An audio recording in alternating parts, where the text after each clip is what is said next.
Marvel has undoubtedly cracked the formula for how to make successful superhero movie after successful superhero movie. The Disney-owned MCU has made over $30 billion since its inception in 2008, but this wasn't always the case. In fact, Marvel has had its own fair share of flops and box office bombs pre-MCU. One of these was a film that can be considered Marvel's failed debut in the horror genre, Man-Thing. Today, we're going to look into this catastrophic movie that was so bad it was never released in US cinemas. But before we go any further, I'd request anyone watching to like, share, and comment on the video. And if you haven't already, please consider subscribing and turning on notifications to stay up to date with our latest marvelous videos. Now let's begin the horror show. First up, let's talk about Man-Thing. Man-Thing, also known as Dr. Ted Sallis, was created by Stan Lee, Roy Thomas, and Jerry Conway.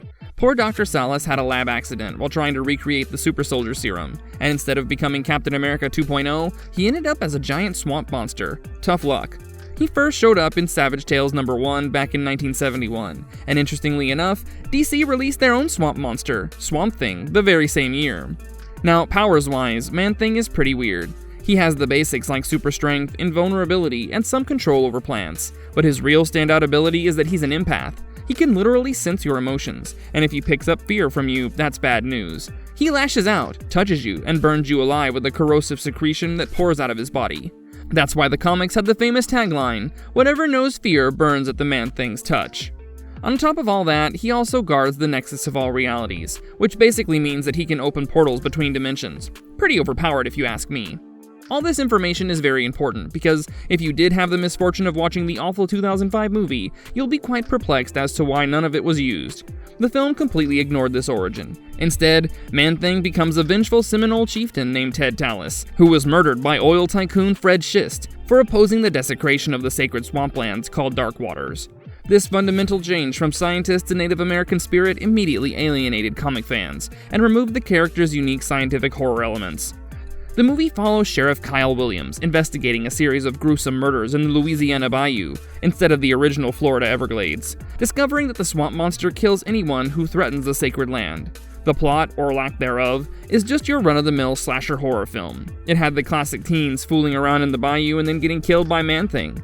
Sheriff Williams spends most of the film making witty banter with Rachel Taylor's totally unnecessary character, Terry, and going around interviewing a bunch of totally real redneck folk to eventually figure out that Man-Thing is the Native American chieftain, Ted Sallis, and that the apparent villain, eco-terrorist Renee LaRocque, actually isn't the villain, classic bait and switch, and wants to stop Schist's company from encroaching upon the native land because he knows that the reason Man-Thing is on this killing spree is because of the encroachment.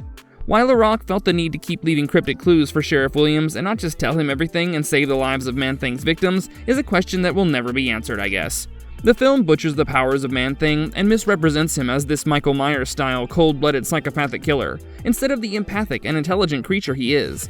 They replaced the trunk-like nose of Man-Thing and made him look like he had more branches growing out of his head and gave him an almost predator-like visor. This movie was such a slap in the face to comic book fans that any Man-Thing fan could only say this after watching the film. Look how they massacred my boy. So how did this travesty come to be? For that, we would need to go back a few years. In 2000, Marvel Entertainment struck a joint venture with Artisan Entertainment to develop at least 15 Marvel properties into various media formats. This deal included characters like Iron Fist, Black Widow, Luke Cage, The Punisher, and Man-Thing. Initially planned as either direct-to-video or theatrical releases, the project gained momentum after the success of Blade, X-Men, and Spider-Man convinced executives that superhero properties were gold mines. The film was originally slated for a 2004 video release, but was upgraded for theatrical distribution to capitalize on the superhero boom. However, this decision would prove to be catastrophic. By 2003, Lionsgate purchased Artisan Entertainment, inheriting the Man-Thing project along with other Marvel properties. The corporation upheaval and changing hands would contribute to the film's lack of proper oversight and eventual failure. The task of helming this project fell to director Brett Leonard, best known for The Lawnmower Man and Virtuosity. The production operated with minimal oversight and an extremely limited budget of just $5 to $7.5 million. Keep in mind that Blade was made with around $45 million about 7 years before this. Originally intended to film in New Orleans to match the Louisiana setting, budget constraints forced production to relocate to Australia. The film was shot entirely in Sydney, including locations like Wiseman's Ferry, Serenity Cove Studios at Cornell, and Homebush Bay. This relocation created immediate problems. Producer Avi Arad later admitted that was a massive mistake, stating, "The one hiccup we had was the one project we didn't micromanage. We were not going to the Outback. There was so much going on. We will never do that again. We should never have trusted anybody that far away without our supervision." The Australian location created another major issue: casting. Unable to afford American actors, the production hired primarily Australian performers who attempted Southern American accents with disastrous results. Critics noticed that these preposterously overwrought Southern accents affected the actors' performances and made scenes feel more like accent practice than actual drama. Alex O'Loughlin, who played Deputy Fraser, was among the Australian cast attempting American accents. While O'Loughlin would later successfully transition to American television with Hawaii Five-0, his Man-Thing performance showcases the struggles of maintaining consistent dialect work throughout production. But every dark cloud has a silver lining, even this particularly dark green swamp-smelling one. Despite all of Man-Thing's problems, the creature design and special effects received general praise from critics and audiences. The Makeup Effects Group of Australia created a full-size practical suit that combined traditional prosthetics with strategic CGI enhancement. Nick Nicolau, co-founder of the Makeup Effects Group of Australia, actually revealed that a large part of the production issues occurred during the attempted mixing of physical creature suit with CGI effects. The Man-Thing creature design featured a 7-foot creature with moving branches and tendrils, glowing red eyes that resemble fireflies, and realistic swamp textures. While budgetary constraints prevented the originally planned full CGI creature, the practical approach somehow worked in the film's favor, creating a tangible monster presence that felt more authentic than many contemporary digital creations. The behemoth creature suit was worn by Conan Stevens, a 7'1" Australian actor, ex-wrestler, and stuntman. However, even this success was limited by screen time. The creature appears in approximately 7 minutes of the 97-minute runtime, meaning audiences saw very little of the film's best element. This represented a fundamental misunderstanding of horror filmmaking principles, where the monster should drive the narrative rather than appearing as an afterthought.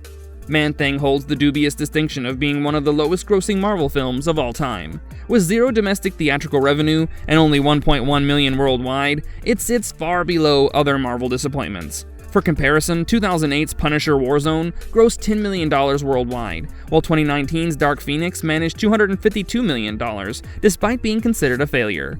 The film got an R rating for gory action and nudity, the opening classic slasher scene. Yet the test screening of the film was reportedly so awful that the audience walked out of the theater before the ending. Imagine making an R-rated movie so bad that a bunch of 20-somethings won't even watch it for free. Industry observers noted that Man-Thing represented everything wrong with early 2000s comic book adaptations. Minimal budgets, poor casting, terrible scripts, and a complete misunderstanding of the source material. The film joined previous low-budget Marvel adaptations such as the Dolph Lundgren-led Punisher film and the Matt Salinger-led Captain America, remember those? In the Hall of Fame of movies that bombed so badly that they ended up being released as direct-to-video. The film did have theatrical releases in some countries, Russia, Belgium, and Singapore, but only for measly returns. In a way, though, we have to thank Man-Thing, because it crashed and burned so that the MCU that we know and love could fly. The film's catastrophic performance was so severe that it contributed to the reformulation of how Marvel approached film adaptations. The failure helped establish the strict oversight protocols that would later define Marvel Studios' success with the MCU. The film became a cautionary tale that influenced how Marvel structured future deals and maintained creative control. And what of Man-Thing? Surely Marvel didn't abandon its green leafy friend, right? Of course not. Man-Thing made a couple of cameo appearances in the world of animation and TV shows like the Superhero Squad and Disney's Ultimate Spider-Man. But something was amiss. The Swamp God needed a redemption story in the live-action department. He needed to make an appearance in the ever-expanding MCU. Man-Thing's journey took an unexpected turn in 2022, when the character appeared in Marvel's Werewolf by Night television special. This new version, motion captured by Carrie Jones with vocalizations by Jeffrey Ford, honored the comic book design while functioning more as a faithful adaptation in the 2005 film. The MCU Man-Thing quickly became a fan favorite, with audiences comparing him to Guardians of the Galaxy's Groot, for his gentle nature and emotional depth. This successful reintroduction proved that the character could work in live action when handled with proper respect for the source material and adequate resources. The contrast between the 2005 disaster and the 2022 success demonstrates how much Marvel's approach to adaptation has evolved. Where the original film changed fundamental character elements and operated on a shoestring budget, the MCU version maintained comic accuracy while benefiting from modern production values and storytelling techniques. So I guess in some twisted way, the failed Man-Thing was the best thing that could have happened to Marvel. So to recap, the film Man-Thing doesn't have any layers and is more or less just full of two-dimensional stereotypical characters. It tries to appear all gory and edgy with scenes of nudity and graphic violence. However, the film suffers from the same problems that DC's Swamp Thing did all the way back in 1978, where a director probably saw the comic, read about one volume, and decided to make a hodgepodge of a film with some of the main themes and character names from the comic book. Changing the origins of the film's star character, turning it into a story about the plight of Native Americans, then keeping only 2 characters in the entire film who both die is not just hackneyed, but a sad attempt at trying to show the character in a different light. While on that topic, it was quite disappointing not to have seen Man-Thing's signature empathy powers being used. Man-Thing was using plans to impale multiple victims and was just a raging murder monster instead of a gentle giant that shows great emotional intelligence. The phrase, "whatever knows fear burns at the Man-Thing's touch," is not just a pretty tagline, it's one of Man-Thing's main powers. Man-Thing secretes a special oil that burns whoever feels fear around him. That power was never even explored. It's like having a Superman film and not exploring his power of flight. The way Man-Thing looks too, while pretty scary for a low-budget film, still doesn't make Man-Thing look the way he's supposed to. The signature trunk on his face is almost like his crown. Removing it makes Man-Thing look more like Swamp Thing, if anything. The ridiculous accents and pointless slasher plot points aside, the film wasted a pretty golden opportunity to open Marvel's account into the horror genre. Man-Thing should have been the MCU's re-entry into the horror genre, but understandably, they feared getting burned by the touch of Man-Thing. Here's to hoping we see more of the Guardian of the Nexus of all realities in an entirely independent series or movie. That's all for today. Comment your thoughts down below. What was your reaction to the flick? What horror movie do you want Marvel Studios to make next, if not Man-Thing? And as always, keep staying marvelous. If you liked our content, don't forget to leave a like and subscribe to us if you haven't already. Have a good one and be safe. Thanks, everyone.